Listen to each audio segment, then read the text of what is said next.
Good evening, Harvey. How are you? Good evening. I'm great, thanks. You must have had such a tough day at work today. It's the usual. How about you? Did you have a good day at work? Yeah, it was great. What are you up to this evening? Do you have any plans? I've just finished work, so I was planning on going home. Have you had dinner yet? You must be hungry, right? I've only just finished work, so I haven't eaten anything. I guess I'm pretty hungry, but I'm going to make dinner when I get home anyway, so it's not unmanageable. Well, I'm free tonight. If you like, we could go out and have dinner. Do you remember the place by the station I told you about when we were on our date the other day? Well, I found a new French restaurant nearby. It looks lovely, and I can't wait to try it out. It's a little expensive, but I'd love to go with you. How about we try it out tonight? Sorry, we only just ate out the other day. I don't want you to take this personally, I just don't really like spending a lot of money at restaurants on such a regular basis. I already prepared my dinner last night. I needed to leave it to soak for the night, so I was kind of looking forward to eating it for dinner today. I'm really glad you invited me, but I'll have to decline. Uh-huh. You made something last night, and you're eating it again today? Do you mean that you're going to eat leftovers? No, not leftovers. I prepared some beef last night, and I wanted to let it marinate. It might sound like a long process, but the result is worth it. Oh, really? Do you always make your own dinners?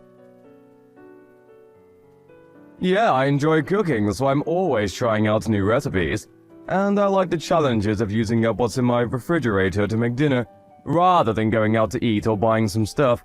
Food keeping is more efficient that way too. Less waste and all. Anyway, when do you want to go eat at that new French restaurant? I hear their duck foie gras is delicious. You want to eat the duck foie gras, right? Yes, I'd love to. Let's pick a day. I've been looking forward to eating there ever since I found out. Well, I'm afraid I'm still not sure what my plans will be for work next week, and appointments come flying in at last minute, so I can't promise anything. I don't know when I'll have time to go out. Even though I'm saying I really want to go, I'd like to go sometime this week. I'm sure you can make some time for me. You don't want to disappoint me, do you? You want to go this week? That French restaurant is expensive, isn't it? Considering the ingredient used, the meal you specified is bound to cost a couple $100. Yeah, I think it was around that much. What about it? Is there a problem? It's not too expensive for you, is it? I haven't gotten my pay yet this month, so I'd prefer to go somewhere a bit more affordable. Like I said earlier, I don't really like spending a lot of money eating out. I'd be really grateful if you could respect that. I know a great tavern that's really cozy. We could go there. Are you serious? You're being stingy. You did not just invite me to eat dinner at a tavern. What do you mean I'm not being stingy? I just like to spend my money wisely when it comes to food. I can't believe you actually just said that. You eat at taverns? And you think that you're spending money wisely? Harvey, you said you're 35, right? You're 35, but you still don't have enough money to spare to take a girl on a date to a French restaurant before payday. Clearly that's because you haven't been spending your money on stuff that's worth it up until now. So you want me to pay for the entire meal again, don't you? This is why I was trying to hint that I wasn't interested. What do you mean, again? You paid for dinner last time because that's what guys should do. And you'll pay next time too because you'll still be a guy. If you don't understand something as simple as that, then that's why nobody wants to marry you. Maybe you should read How to Be a Gentleman for Dummies before we have our next date. How can you be so stingy overpaying for a few $100s for a meal at a French restaurant? Every other guy in the world would be happy to pay that much. I had set high expectations for you, but now I'm really disappointed. Can't believe you turned out to be such a Scrooge. You're a waste of my time and a piece of crap for denying me one lousy dinner at a French restaurant. Sorry I couldn't match up to your impossibly high expectations. I should have realized that you were no good when we went to that Italian restaurant on our date the other day. I was glad that you agreed to the restaurant that I wanted to go to. But you chose the cheapest course, didn't you? I checked the price on the website when I went home that night. It was the second to last option on the menu. It's a universal rule that restaurants put their cheapest options at the bottom of the menu. Why would you do something that cheap on our first date? But you didn't even eat that course, so what's the problem? The second we sat down at our table and heard the waiter explain the course, you told me that you couldn't eat a lot, and asked me to change the option to a smaller but more expensive course. I had already made reservations, so I had to pay extra for the course that you asked for. Oh, you're just making excuses and being cheap. What's the big problem? So what if you paid extra? Do you really think that you can find someone who'll marry you if you say stuff like that? You want to marry me, don't you? But at this rate, I don't think I'm hooked. My impression of you is only getting worse and worse. You'll have to do a bit better than that, or you'll lose all chances of getting married. Ever. So let me give you a hint. You should never invite a woman to eat at a tavern ever again. That kind of place is for poor people. Why does it matter whether someone eats at a tavern or not? If it tastes good and I like the atmosphere, who cares how much the food costs? That's not the problem. The problem is that I deserve more than just a dinner at a tavern. You can't make me eat somewhere so common. Do you understand how embarrassing it would be for me if someone caught me eating in a place like that? I graduated from a famous private college and I'm working in a major company as a private secretary. I'm the best at what I do, and want me to leave my career to be a housewife for you, you'll have to provide more than that. You need to put effort into making me feel like a princess, do you understand? No, I don't understand. And I didn't know that you were so obsessed with wealth and with how other people see you. To be honest, I'm glad I found out before it was too late. You may have chosen to go out with me because I look cute, but you should know that I'm not just a pretty face. I have a wonderful character, too. But what about you? You're 35, you're not that bad looking, I guess. You can pass as average. But you're cheap and you like to nitpick about where you eat, and you like to cook. With your salary, you should have a maid for that. But no, you do it all yourself. What are you, an old woman?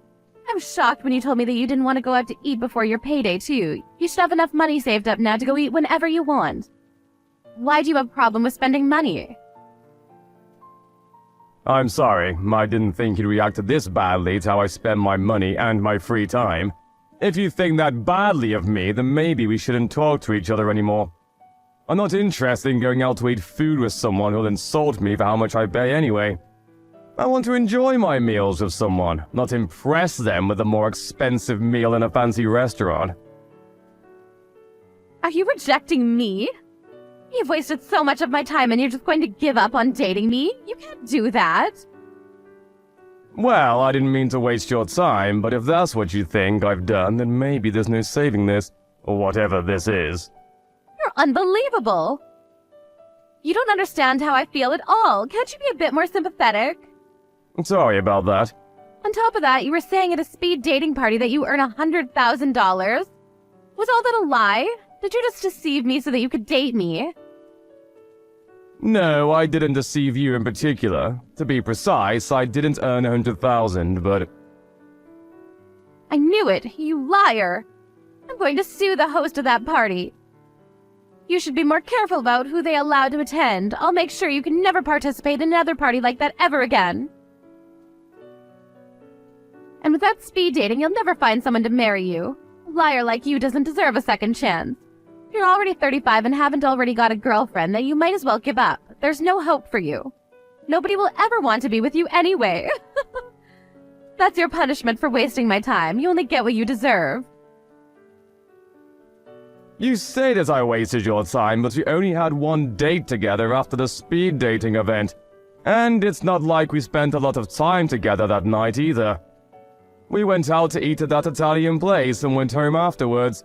You're talking as though we've been dating for weeks. Plus, you're the one to talk when it comes to age.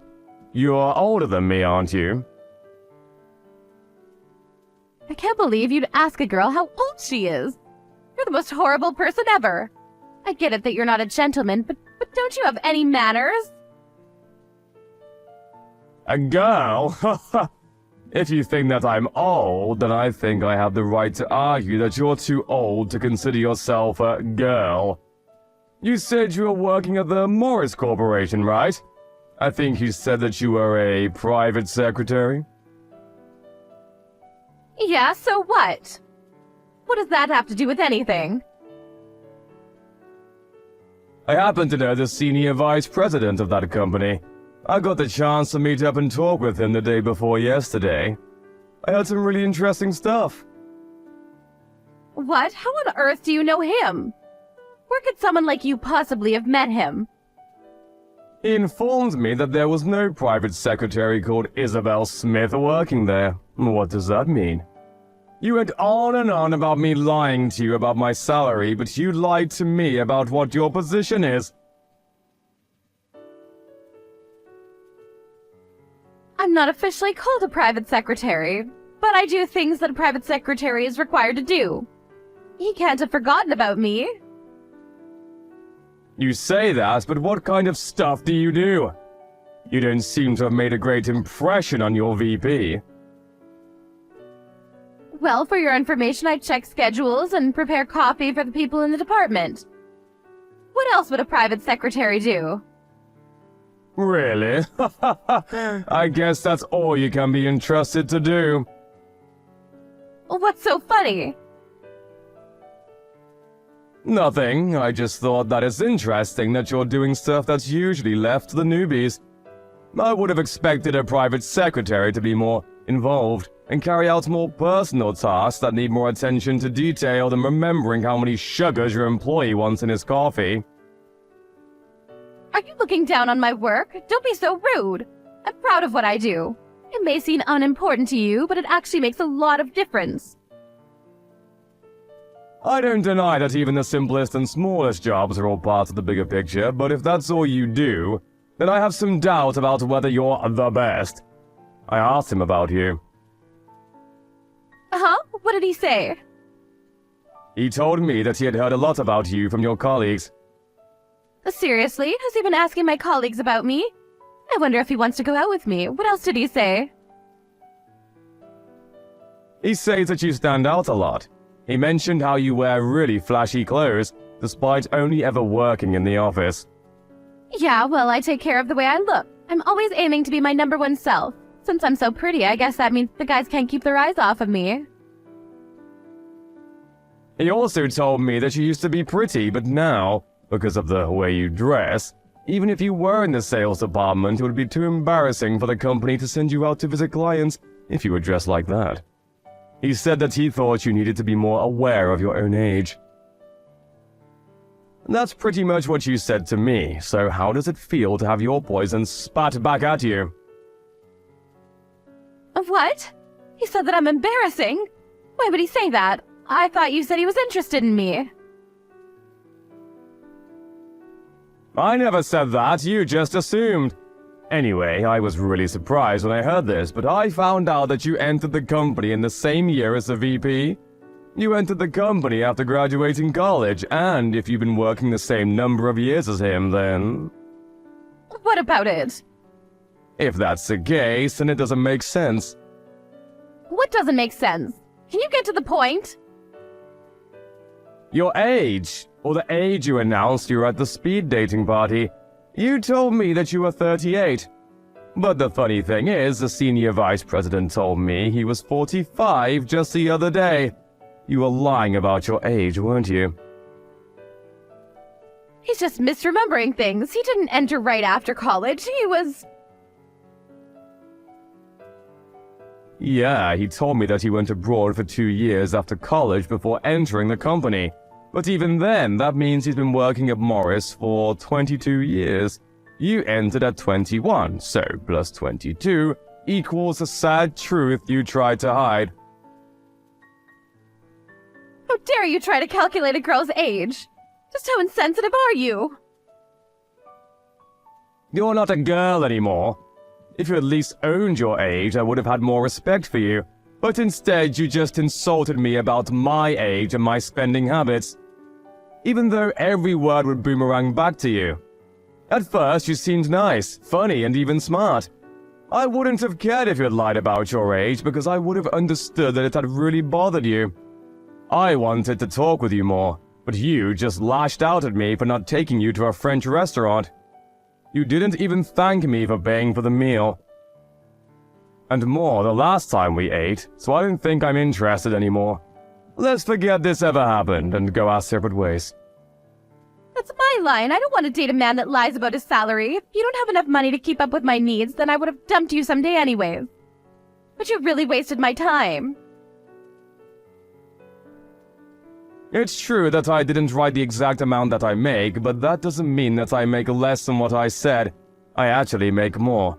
But I don't like bragging, and I just thought that any interactions I had at that party would be artificial if I was honest.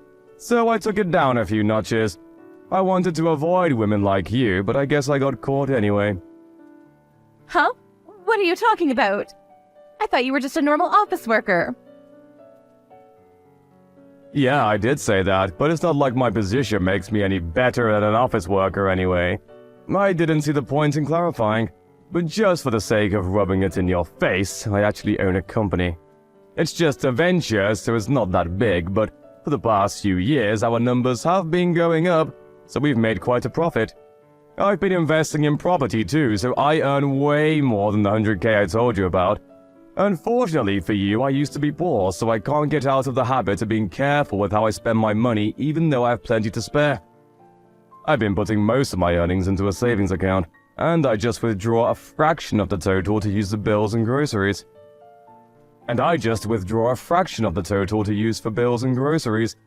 I honestly enjoy cooking, so I still prefer to make my own dinners rather than eat expensive meals at restaurants. I thought you were just being cheap. I never knew you had a reason like that. I spend money on stuff I need to, like my house, suits, and my car. But I don't see the point in spending money on stuff I don't need to. I don't think it's worth wasting my money on someone I have no intention of marrying too. Like a dinner at a French restaurant, for example. You were deceiving me? Well, luckily for you, I'm willing to forgive you. I'll go with you to that tavern you were talking about if you really insist. I'll let everything you've said up until now slide. What? I'm the one that's being forgiven? How merciful of you. And no, I don't insist. In fact, I insist that you never call me ever again. What? Why? I've forgiven you for what you said. I'll let you take me to that place you said you wanted to go. You're only saying all that because now you know that I own a company and make a lot of money. You're the exact type of woman I wanted to avoid at that party. That's why I lied about my salary. You were disgusted by the idea of eating at a tavern because it was beneath you. You only care about status and yourself, not me. I broke up with my girlfriend a few months back and I'd finally regained a positive image of getting married. But I never thought that I would be insulted this much by a woman I only had one date with. I don't think I'll be going to any more speed dating parties, but I think I've done every other participant a favor by telling the host that you were lying about your job and your age. What? You can't be serious. I also warned them that you were verbally abusive and that your behavior was inappropriate for a grown adult. They've assured me that your application will be removed and your name will be put on the blacklist. I hope that this way you won't bother anybody else with the same crap. What are you talking about? Wait a second, please. I've already been kicked out of several other speed dating events. I can't lose any more chances to find someone that will marry me. You can't do this. Please don't leave me. I think we'll be really compatible for each other. Why don't we start over? Start over? There's nothing between us to start over. You ruined things before they had even begun. But I do pity you. I hope that you'll be able to reflect on your actions and find someone who you can respect and treat a lot better than you treated me. First, you'll have to get over yourself, old woman.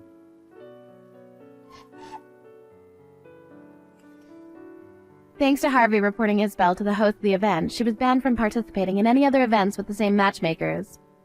The senior vice president's comments about her appearance must have bothered her a lot because she had begun to take more care with her clothes, and the way she acted around her colleagues. She was wearing less vibrant and patterned clothing and had become more and more monotone. Apparently, her existence had become more and more dull and invisible. Seems that she's putting a lot of effort into her online profiles on matching and dating apps, but considering her standards and her personality, it looks like she's having a lot of trouble finding someone who earns $100,000 annually. As for Harvey, he settled down with the next woman he met, who was also fond of cooking, and enjoyed eating out at places that were friendly and comfortable together rather than stiff black tie restaurants. His business is on the rise, and he's looking forward to when his son or daughter will be born.